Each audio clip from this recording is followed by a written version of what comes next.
We've had lots of fun at Town Time today. What have we learnt, Tim? We have learned about sharing, saying please, and oral hygiene. We'll see you all tomorrow. Bye! Ian Watkins, the lead singer of rock band Lostprophets, gained worldwide fame but later shocked the world when he was exposed as one of the most notorious pedophiles in British history. In 2013, he received a 35-year prison sentence for unspeakable sexual abuse involving 2 children, one of whom was just 11 months old. These horrifying crimes involved 2 devoted fans referred to as Woman A and Woman B, who willingly offered their children to Watkins as if he were some kind of deity. They allowed him to engage in a summer of filthy incest and child porn. While fans, friends, and family were aware of Watkins' struggles with drug addiction and inappropriate behavior, they had no knowledge of the depths of his vile world and shocking depravity that occurred behind closed hotel doors. Ian Watkins, a native of Wales, was born in Merthyr Tydfil and later settled in Pontypridd after the untimely loss of his father due to an epileptic seizure when Watkins was just 5 years old.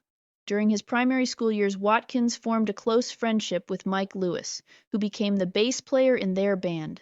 Following his mother Elaine's remarriage to a Baptist minister, Watkins pursued an education, ultimately earning a first-class honors degree in graphic design from the University of South Wales. Despite his academic success, it was Watkins' musical talent that thrust him into the limelight and granted him a lifestyle of celebrity status with adoring fans. The formation of the band Lostprophets took place in 1997, with Watkins assuming the role of lead singer alongside his childhood best friend, Lewis on bass, drummer Mike Chiplin, and guitarist Lee Gaze. They quickly achieved fame in early 2000s when their debut album, The Fake Sound of Progress, swiftly climbed the music charts. During the early stages of their career, Lostprophets identified themselves as a straight-edge group, aligning with the hardcore punk subculture they were associated with. They distanced themselves from the sex, drugs, and rock and roll lifestyle that had become a cliché in the music industry. Ian Watkins' rebellious image, combined with his clean-cut lifestyle, resonated with angst-ridden teenagers who connected with the band's nu metal lyrics. As their fan base grew, Lostprophets gained a strong reputation, which led to opportunities supporting larger bands like Linkin Park. They also secured coveted performances at renowned music festivals, including a notable slot at the 2001 Reading Festival, where they shared the stage with esteemed artists such as Marilyn Manson, Queens of the Stone Age, and Manic Street Preachers. In 2006, Lostprophets achieved tremendous success with their singles A Town Called Hypocrisy and Rooftops, both from their third album Liberation Transmission, which reached the top 10 of the music charts. Each new album release was accompanied by a global tour, while Ian Watkins, not a highly prominent celebrity himself, was romantically linked to several famous and charismatic women, including a brief involvement with British presenter Alexa Chung in 2007 and a year-long relationship with DJ Farron Cotton in 2008. The band was experiencing success, with Watkins positioned at the forefront. However, behind the scenes, he began engaging in deeply unsettling behavior. When the allegations against Watkins came to light, the other band members, who themselves were parents to young children, were horrified and repulsed by his actions. Initially experimenting with cocaine, Ian Watkins eventually moved on to more potent drugs like crystal meth. His well-documented struggle with drug addiction, erratic behavior, and penchant for substance abuse were widely known. A veteran music journalist who has interviewed Watkins on multiple occasions confirmed this information while remaining anonymous. He revealed that during the band's headline performance at Download Festival in 2007, Watkins often appeared disconnected and seemingly under the influence. The journalist further noted that there appears to be a significant correlation between Watkins' experimentation with potent drugs and his disturbing and depraved actions, as revealed in the aftermath of the events.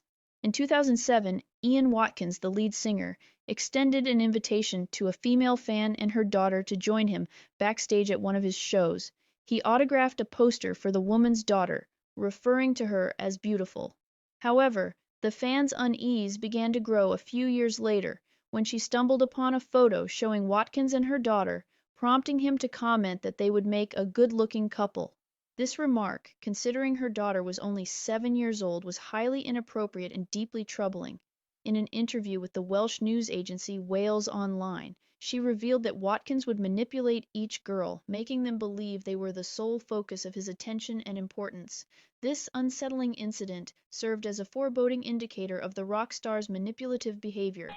One person who unfortunately became intimately familiar with Watkins' dark desires was his former partner Joanne. They initially met online in 2006, and Joanne soon found herself entangled in his disturbing fantasies. When approached for comment by Real Crime about her experiences with Watkins, she respectfully declined. Disturbingly, a sex tape named Joe Filth surfaced, capturing conversations between the two discussing online incest. So tell me some of those kinky, sexy things that you've been up to. Well, I love to shove dildo, big fat, massive giant dildo, in guys' arses, stretch them as wide as I can. So I was pissed off and I refused to speak, and I said, the only way you're going to get to speak to me again is if you take a dick in your arse. So I hired a transsexual. Her name was Gina Brown, and she was an escort from London. And anyway, so she was fucking my guy, and he was whining like a bitch because he'd not taken dick before, and I was there with the camera saying, shut up. I loved it. Getting him to do what you want. Loved it. They engaged in role-playing scenarios as siblings and even broached the disturbing topic of kidnapping a brother and sister from outside a school, with discussions of violence and sexual assault. Watkins admitted his attraction to children to Miodzalics, but later attempted to dismiss it as the influence of cocaine, as she revealed in statements she made to the police after her own arrest in 2013. Miodzalics faced accusations of possessing and distributing child sexual abuse images, but was ultimately found not guilty. She testified in court explaining that her involvement in these discussions was fueled by her drug use and her deep infatuation with Watkins. Following her arrest in January 2013 as part of Operation Globe, a global investigation into the illegal activities of her ex-partner, Joanne Miodzalics, hailing from Doncaster, faced a significant turning point. In 2008, when Miodzalics decided to cease her cocaine use, she recognized that the discussions between her and Watkins had crossed a dangerous line. Upon confronting Watkins about her concerns, she was coerced into signing a gag order intended to keep their illicit conversations secret. However, even with the order in place, Miodzalics took the courageous step of reaching out to South Wales Police and Pontypridd Social Services in the same year regarding a disturbing image she had received from Watkins. The photo, taken in his bedroom, featured a young girl whom Watkins described as super flirty, estimated to be around 4 or 5 years old. The girl held a picture of a partially clothed Miodzalics in her right hand, an image that Miodzalics had sent to Watkins when he inquired about sniffing cocaine off her backside. Additionally visible in the photo were what appeared to be cocaine, a razor blade, as well as a rolled-up 20 in the little girl's left hand. Miodzalics claims that although she reported Watkins, the pedophile remained at large for a further 4 years before being arrested. Police told her that she did not have enough evidence and, in a shocking twist, threatened her with harassment charges. Watkins told the police that the claimant was a deranged stalker, not to be believed. This guy is able to say, "That's my ex," or "I hooked up with them once, and now they're obsessed with me and stalking me." And people believed it because that does happen, said the source. He was very manipulative and clever in that he took things that were accepted and used them as a cloak and hid behind them. Miodzalics became riddled with self-doubt, and by 2010 had apologized to Watkins, believing that she had jumped to conclusions and was wrong about the star. Weeks later, in a hotel room, Watkins showed her a video of a child being raped on his laptop. "The first thing I saw was a child crying and screaming, and I saw a video of a young girl being raped," she would later tell jurors when she stood trial for possessing images of child sex abuse. "And I looked at him and I just saw an evil smirk on his face. He was looking for a reaction and all I did was cry, and I said he had to go." Afraid she would not be believed if she contacted the police, she did not speak to the star again until 2011. When talking to the fan whose daughter he had shown an interest in years earlier, the mother asked if Watkins would DJ at her now 10-year-old's birthday party, to which Watkins replied, "Only if I can fuck her." Miodzilic experienced an onslaught of social media messages in the subsequent year from Watkins while he was recording the band's new album in Los Angeles. One of these messages included a shocking image of a 5-year-old girl, the child of what Watkins referred to as an obsessed, druggy groupie, whom he claimed to have assaulted during his time in LA. Remaining determined to expose the pedophile's true nature, Miodzilic persisted in earning Watkins's trust, while simultaneously gathering evidence to report him to the police. She courageously disclosed the details of Watkins' confessions to the authorities, expressing her willingness to provide them with her laptop containing several explicit images of child abuse that Watkins had sent her. However, the officer she spoke to shockingly declined her offer to submit the evidence. Undeterred, Miodzilic revisited the police the following year after speaking with Woman A and Woman B, who confirmed that Watkins had subjected their own children to abuse. Shedding light on the severity of the situation, the anonymous source opinionated, "Honestly, in my opinion, he's one of the worst pedophiles in British history. I cannot think of many worse than him." During the band's tour, encompassing live performances and notable television appearances, it gradually became evident that Watkins was growing distant. Interviews with the band, once filled with joviality and exuberance, now turned strained and tense, and there were instances where Watkins failed to appear altogether. Confirming this change in behavior, a source affirmed, his behavior in general was very widely regarded as to have been on a slippery slope for a number of years. It ranged from being a bit of a diva to a coked-up diva to someone who was very isolated, very weird, and very much a loner, even within his own group. Concerned by Watkins' drug use, the band members confronted him about it. Initially, he denied the allegations, but eventually claimed that he had been experimenting with drugs as a means to explore alternative perspectives for song reading. However, the band remained skeptical of his explanation, and as a result, Watkins assured them that the experiment would cease. Watkins extended invitations to one fan across various global shows with the alarming intention of involving them in his perverse desires and seeking out potential victims for sexual abuse, preying on mothers to fulfill his depraved fantasies. During the height of his career, Lostprophets achieved worldwide success, selling 3.5 million records and accumulating a reported net worth of $500,000 for Watkins. In May 2012, Watkins met with Woman B at the Maldron Hotel in Cardiff. Records indicate that they checked into the hotel at 11:10 p.m. and departed at 8 a.m. the following morning. Yeah, we're going to go do my drugs now. So there you go. Some meth. Big into meth at the moment. Yeah. Regrettably, Watkins' struggle with drug abuse only seemed to intensify. Fueled by crystal meth, his sexual drive skyrocketed, a typical effect of the drug on its users. A source emphasized, singers have the reputation of being the biggest divas because they're the face and voice of a band. So when a singer from a successful band like Lostprophets appears isolated or starts disappearing, it doesn't raise any suspicions. You wouldn't think, I wonder if that person is a pedophile? That thought would never cross your mind. You might assume they are meeting a woman in a hotel room, and in this case that did happen, but there were others present. Former lead singer with the Welsh rock group Lostprophets has pleaded guilty to a string of sex offences, including the attempted rape of a baby. Cardiff Crown Court heard that Ian Watkins was seen on video abusing a child and that he'd spoken of plans to get a baby hooked on hard drugs by blowing crystal meth smoke into its face. Based on court documents, it is stated that a 19-year-old woman, referred to as Woman A, first encountered Watkins in late 2011. Shockingly, a few months later, their discussions took a disturbing turn as they began contemplating the sexual assault of her 11-month-old son. Tragically, on April 2, 2012, the pair checked into the K West Hotel, where Watkins was documented making 2 attempts to rape the child. Disturbingly, in the background, the child's mother can be heard encouraging Watkins' heinous actions. The explicit and horrifying details of the events, too depraved for publication, reveal that both the mother and Watkins repeatedly subjected the victim to sexual assault throughout the night. Tragically, the abuse endured by the victim persisted intermittently for an additional 6 months. The enjoyment both of you can be seen to derive from what you were doing is both sickening and incomprehensible. stated the judge during the sentencing proceedings.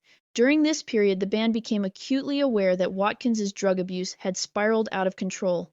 By 2012, the singer had developed a complete dependency on drugs to function in his day-to-day life. It was evident that he was under the influence of drugs and thoroughly enjoying himself. People were aware that something was amiss. South Wales police are diligently working towards uncovering any potential additional victims of Watkins, exerting tireless efforts in their investigation. Despite any rumors or unusual behavior, that nobody had even the slightest inkling of the horrifying truth. On May 24, 2012, Woman A sent Watkins a message that signaled a monumental betrayal. The boy is ready to be abused. Expressing his disturbed mindset in August, Watkins uttered, "I think we have gone easy on him so far, time to teach him and make him learn to love it." During that same month, Watkins made arrangements for a room at the Maldron Hotel in Cardiff, intended for 2 adults and a child.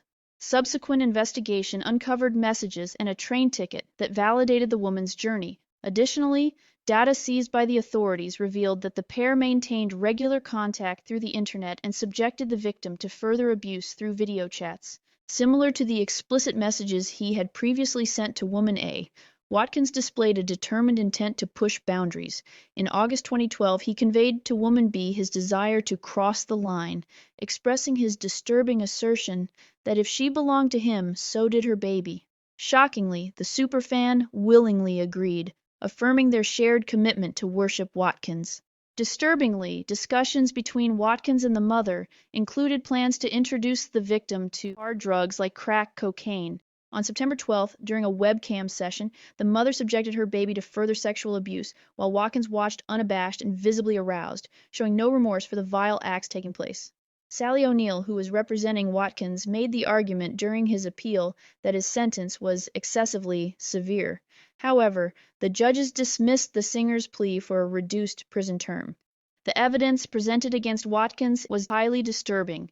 To prepare the jurors at Cardiff Crown Court who would be watching the rock star's extensive collection of abuse, counseling was arranged to help them cope with the distressing content. Compelling evidence, diligently documented by the court, revealed that Woman B accompanied her baby daughter to a travelodge to meet Watkins. Initially, upon her arrest, the child's mother denied having encountered Watkins on those particular days, later altering her statement to claim that she had left the baby in the care of family members. While there is no detailed record of what transpired at these hotels, a hair sample obtained from the victim's scalp indicated exposure to crystal meth. In October 2012, law enforcement conducted a drug raid at Watkins' residence, resulting in his arrest. During the operation, his computer was confiscated. He was subsequently released on conditional bail, which required him to be under constant surveillance during his upcoming British tour. At this point, the band was already aware that their bandmate was under suspicion for possessing child pornography. When confronted about it, Watkins once again deflected blame, claiming it was the work of a crazed stalker targeting him. However, the notion that Watkins could be implicated in the rape of infants was far from anyone's suspicions. It was unthinkable for anyone to suspect Watkins of such assault on his own fans, and there was a reluctance to entertain the possibility. Just a few days prior to his arrest, Watkins had been involved in a project with a well-known music magazine. During a recorded interview, he was asked to provide commentary on current events, including the Jimmy Savile case, which had also come to light in 2012. Watkins responded coldly, refusing to engage with the topic. However, days later, law enforcement discovered a disturbing collection of child sexual abuse footage on cloud storage linked to the singer. The encryption on Watkins' laptop had been cracked by the government communications headquarters, revealing that the password to his abhorrent world was, "I fuck kids." Due to his extensive travels as a musician, the case against Watkins expanded beyond national borders, taking a global dimension. It involved agencies such as Homeland Security in the U.S., multiple UK police forces, the National Crime Agency's Child Exploitation and Online Protection Centre Command, local authorities in England and Wales, as well as the National Society for the Prevention of Cruelty to Children. The band, like the general public, became aware of the allegations on the morning news following Watkins's arrest on December 12, 2012. Watkins had been identified by his distinctive arm tattoos, which had been visible in the 17-minute-long video of him attempting to rape Mother A's son. But yet again, Watkins claimed that the videos had been digitally altered by a deranged fan who was attempting to frame him. Shocking and harrowing child abuse evidence I have ever seen. There is no doubt in my mind that Ian Watkins has exploited his celebrity status in order to abuse young children. During the proceedings at Cardiff Crown Court in November 2013, 3 co-defendants faced a collective total of 32 charges, the majority of these charges amounting to 24 sexual offenses, including the rape and sexual assault of a baby, conspiring to rape a child, and the possession, creation, and distribution of indecent images of children, were leveled against 36-year-old Watkins. The mothers involved in the case, identified as Woman A and Woman B, also faced charges related to the crimes. Anticipation filled the air as the trial, expected to last 3 weeks, commenced. Nervously, friends and family members of both the accused and the victims awaited the moment as the jurors and the judge filed into the courtroom. In a stunning twist of events, both Watkins and Woman A, who had vehemently denied the allegations until this point, made a shocking plea of guilty at the last possible moment. Watkins, confessing to being a pedophile, pleaded guilty to a total of 13 sexual offenses, which included 2 charges of attempting to rape a baby. Despite his prior arrogant, self-assured demeanor, Watkins appeared in court wearing a gray suit and tie. His voice quivered as he was compelled to acknowledge his involvement in conspiring to sexually assault a child under the age of 13. Additionally, he admitted guilt to 2 counts of taking indecent photographs of children in 2007 and 2008, as well as possessing extreme pornography depicting bestiality. However, he entered a plea of not guilty to 2 counts of raping a baby, describing Watkins as a determined and committed pedophile. Prosecutor Chris Klee emphasized the severity of his actions. The female co-defendants who stood alongside Watkins in the courtroom also admitted their own sexual offenses against their respective children. The Crown Prosecution Service characterized the case as sexual exploitation at its worst. Following his confessions during phone conversations held on November 27, 2013, Watkins expressed to a female friend, "It was like either me go up there and say, 'Come on, it wasn't that bad, nobody got hurt, I do my charm,' or do I end up making things worse for myself, or do I just say I was off my head and can't remember?" Regarding his potential sentence, the disgraced singer remarked, "I'm going to put a statement out on the 18th now, just to say it was megalols. I don't know what everyone is getting so freaked out about." However, during his sentencing, when questioned if he would still release a statement asserting that his actions were megalols, Watkins responded, "No, it's just lols now." When delivering the sentences for Watkins, Woman A, and Woman B, Mr. Justice Royce began his remarks by stating, "Those who have appeared in these courts over many years see a large number of horrific cases. This case, however, breaks new ground." Watkins received a prison sentence of 29 years, with an additional 6 years on license. He will become eligible for parole after serving 2/3 of his term, at the age of 55. Woman A was sentenced to 14 years in prison, while Woman B was handed a jail term of 17 years. Defending barrister Sally O'Neill expressed outside the court that Watkins had belatedly realized the gravity of what happened, and emphasized that the singer was deeply, deeply sorry. Reflecting on the case, the source shared their perspective, stating, "I feel like if he was someone whose brain was broken down by drugs, he wouldn't have been able to be that clever, and that able to manipulate and move these pieces around constantly. People on very hard drugs are a mess and can't even function on a very basic human level, let alone work a manipulative, covert operation that he clearly indulged in for so long. You have to be aware of what you're doing to a point to function like that, and that's what makes me think he is not someone who will have any remorse, or can lay claim to it being the case that his brain has been badly affected by the years of drug use. It wasn't affected badly enough that he couldn't constantly move these chess pieces 24/7 for a number of years. I don't think it's far-fetched to assume that a man who was this sophisticated in his activities knows what he's doing." In the aftermath of Watkins' trial, Joanne criticized the police for disregarding her warnings, asserting that many children could have been saved. Presently, Watkins remains incarcerated, despite an unsuccessful attempt in 2014 to have his sentence reduced. He was subsequently transferred from HMP Wakefield, the same prison that housed notorious child killers Ian Huntley and Mark Bridger, to Long Lartin Prison, located in Worcestershire, UK. Nearly 5 years have passed since the news broke, yet the music industry continues to be impacted by the event.